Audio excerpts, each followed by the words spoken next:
Good evening. I'm Sharon Taswell. And I'm Sean Maroney. Thanks for joining us. A longtime Wake County deputy has been fired after court documents show he lied in court. CBS North Carolina Investigates Jonathan Rodriguez joins us live at the courthouse with what happened. Jonathan. Well, Sean, Sharon, according to those court documents, Deputy Robert Davis lied not only here in Wake County Court, but also filed at least 2 other false reports involving DWI cases. So now the more than 100 cases that he was a part of that are pending, they've got to be thrown out of court.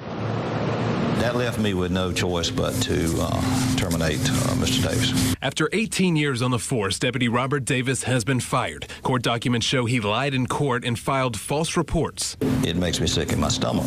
Do we make mistakes? Absolutely. But when you get this type of information, it really hits hard. Davis was part of a DWI task force. A Wake County judge says Deputy Davis claimed defendants refused to take a breathalyzer test when in fact they had agreed to it. Instead, they were asking for a witness or an attorney, which is their legal right. What was he thinking? If this is true, where was he coming from? And you can't get inside people's heads.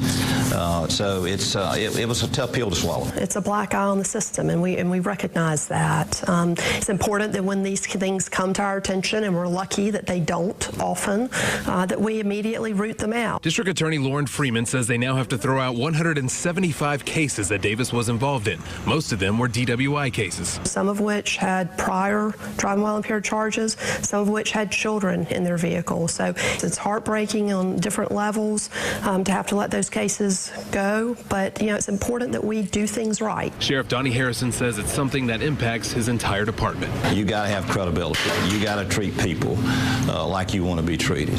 We take an oath to tell the truth, and we should be a notch above everybody else.